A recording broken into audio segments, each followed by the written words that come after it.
એને ખૂબ ખૂબ આભાર. ખાસ તો એ જ હું અહીંયાથી કહેવા માટે આવ્યો છું કે હમણાં જે વાત કરીએ માથે ફેટો અને આ બાંધી દેવાથી કે આદિવાસી થતા નથી, પણ એક વાત પણ જરૂરી છે કે પોતાની સંસ્કૃતિ, બોલી, ભાષા, સંસ્કૃતિ, મરણ પદ્ધતિ આ જ્યાં સુધી જીવતી રહેશે ત્યાં સુધી આદિવાસીત્વ જીવતું રહેશે. એક ક્લિયર કટ તમે જાણી લો. અને એ જ આ ચિંતન શિબિરમાં આજે જે મહાનુભાવો આપ તમને ને મને જે કઈ કહેવાના છે શાંતિથી સાંભળવાનું. કેમ કે આપણા આદિવાસીઓનો ઇતિહાસ, આપણી મૂળભૂત પદ્ધતિઓ આપણને ભૂલાવવા માટે ચોપડીઓમાં કે ભણાવવામાં આવતી નથી. એનું કારણ એક જ છે કે આદિવાસીઓને એનું પોતાનું હક અધિકાર જાણે નહીં. જો હક અધિકાર આદિવાસી જાણતા થઈ જશે તો આ દેશનો હક અધિકાર માંગતો થઈ જશે. અને જેટલી વિદેશી પ્રજા આવી છે એ પોતે અમે વિદેશી છીએ, અમારે કઈ આમની સામે ના બોલવું જોઈએ. આ દેશના મૂળ માલિક આદિવાસી છે. લોકોને કઈ થાક્યા છે. પણ મિત્રો, ખરેખર તમને કોઈ ગુમરાહ ન થતા આવી જેટલી ચિંતન શિબિરો ચાલે એ પોતાની સંસ્કૃતિને બચાવવા માટે ચિંતન શિબિરો ખૂબ જરૂરી છે. અને ફરીથી આ ગુજરાતની અંદર આપણા ચિંતન શિબિરો બધે થાય છે, પણ આપણે એરિયામાં ચાલુ થઈ છે એ ગર્વને વિશેષને હું ફરીથી અભિનંદન અને ધન્યવાદ પાઠવું છું. ખાસ કરીને આદિવાસીઓ ક્યાં ભટક્યા છે, કે આદિવાસીઓ જ્યાં ભટક્યા છે ખર્ચાની બાબત તમને કહેવા દઉં છું. અરે ભાઈ, આપણે લોકોને દેખી દેખીને એના જેવા થવા માટે થઈને આપણે પોતાનું આદિવાસીત્વ ખોઈ બેઠા છીએ. ધોતી પહેરતા હતા, ચાલતું તો નતું ચાલતું ભાઈ, એમાં પણ વૈજ્ઞાનિક છે. આ ધોતી પહેરવાથી તમને સૂર્યપ્રકાશની આ સાઠળ અને તમારા પગની અંદર સીધા સૂર્યપ્રકાશના કિરણો જાય અને મજબૂતાઈ આવતી હતી. પણ પેલા પેન્ટ પહેરવાથી આજે ત્યાં મજબૂતાઈથી પેન્ટ પહેરે છે. આજે પોતે એને સૂર્યપ્રકાશ શરીરને મળતો નથી.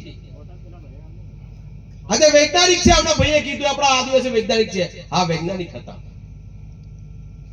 મિત્રો, બીજા લોકોનું અનુકરણ કરવામાં આપણે પોતાના આદિવાસીની સંસ્કૃતિ મરી પડવાની છે. આજે દૂરથી મુસલમાન ભાઈ ઓળખાઈ જતો હોય છે, ખ્રિસ્તી ઓળખાઈ જતો હોય, વણજારો, ભરવાડ બધા ઓળખાઈ જતા હોય, તો આદિવાસી ઓળખાતો નથી. એનું કારણ છે કે પોતાનો પહેરવેશ ખોવાઈ જાય છે. મિત્રો, પહેરવેશ ખોવાઈ ગયો છે. આપણે ધોતીથી ચાલતું હતું, પેન્ટ પહેરવાનું ચાલુ કર્યું, ખર્ચો વધી ગયો સાહેબ. આજે ખર્ચા વધવાનું કારણ એક છે કે આપણે પોતે લગ્નની અંદર આજે કે જે ગાડીઓ કોઈ પણ ગામની અંદર ગાડીઓ નથી મુકાતી, કોઈ જિલ્લાઓમાં ગાડીઓ નથી વધારે મુકાતી, એટલી આ ટ્રાઇબલ એરિયાની અંદર ગામડામાં ગાડીઓ મુકાય છે બસો, ફક્ત અને ફક્ત એક જ માટે કે મજૂરો બનવા માટે. મજૂર બનાવે માલિકમાંથી અહીંયા જય આદિવાસી, અને આપણે કે માલિક છીએ એમ કહીએ છીએ, પણ માલિક પણ ખોવાયું છે. એનું કારણ છે આપણે બીજાને દેખી અને પોતે સારા બનવા જઈએ છીએ. સારા નહીં, આપણે ડફોળ બનવા જઈ રહ્યા છીએ. આપણે બીજાને દેખીને આજે બીજી ધર્મવાળા બીજા લોકો પોતાની સંસ્કૃતિ નથી છોડતા, પોતાની પહેરવેશ નથી છોડતા, તો બીજાને દેખીને આપણે હું કામ પોતાનું છોડીએ? આજે ગંડવાઈ ગયા આપણે. કેવી રીતે ગંડવાયા? કે આપણે લોકોને દેખીને ખર્ચો ઉભો કર્યો. આપણે નથી જરૂરિયાત એવી બાઈકો લાવવાની શું જરૂર છે ભાઈ?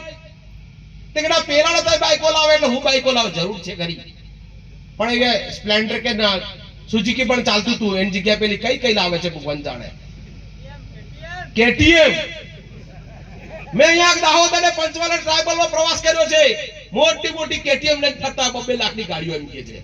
મને તો સપને વિચાર્યું કે આટલી ગાડીઓ મોંઘી આવે છે, શું જરૂર છે? આપણે આદિવાસી ભાઈ આપણા પૈસા પોતે હાંગરો આવતા દિવસ બહુ ખરાબ દિવસ આવવાના છે. અમારે અહીંયા શક્તિ ગુરુજી કહેતા કે ચણા હાચવી રાખજો ભાઈ, કાળ પડવાનો હોય કે પૈસા હાચવી રાખો ને ભાઈ, એ વાત જરૂરી છે ને. પણ રૂપિયાની કરતા ધન હાચો, તમે રૂપિયા કરતા તમારું અનાજ હાચો. હમણાં ભાઈએ કીધું હતું કે આપણે બજારમાં નહીં લઈ જવાનું, આપણા ઘરે ધન રાખવાનું, અનાજ.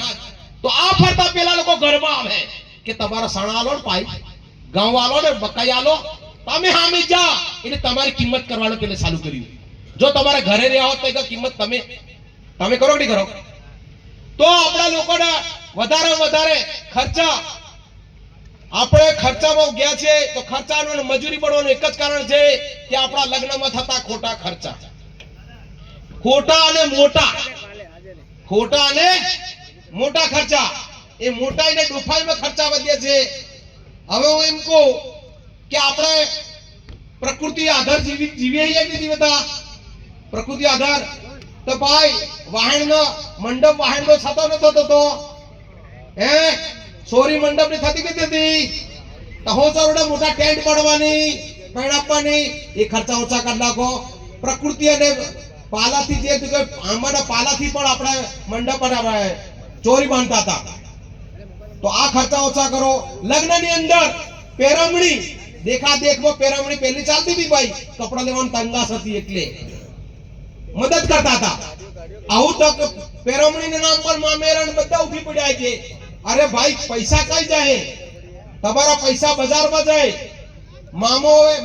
મામો તો લાવે એક જોડું, પણ માસી ફજી બધી લાવે. ખોટા ખર્ચા કે નહીં? આ બંધ કરવા જોઈએ કે નહીં બંધ કરવા જોઈએ? તો આપણા આદિવાસી હીજે મજબૂતાઈ રીજે.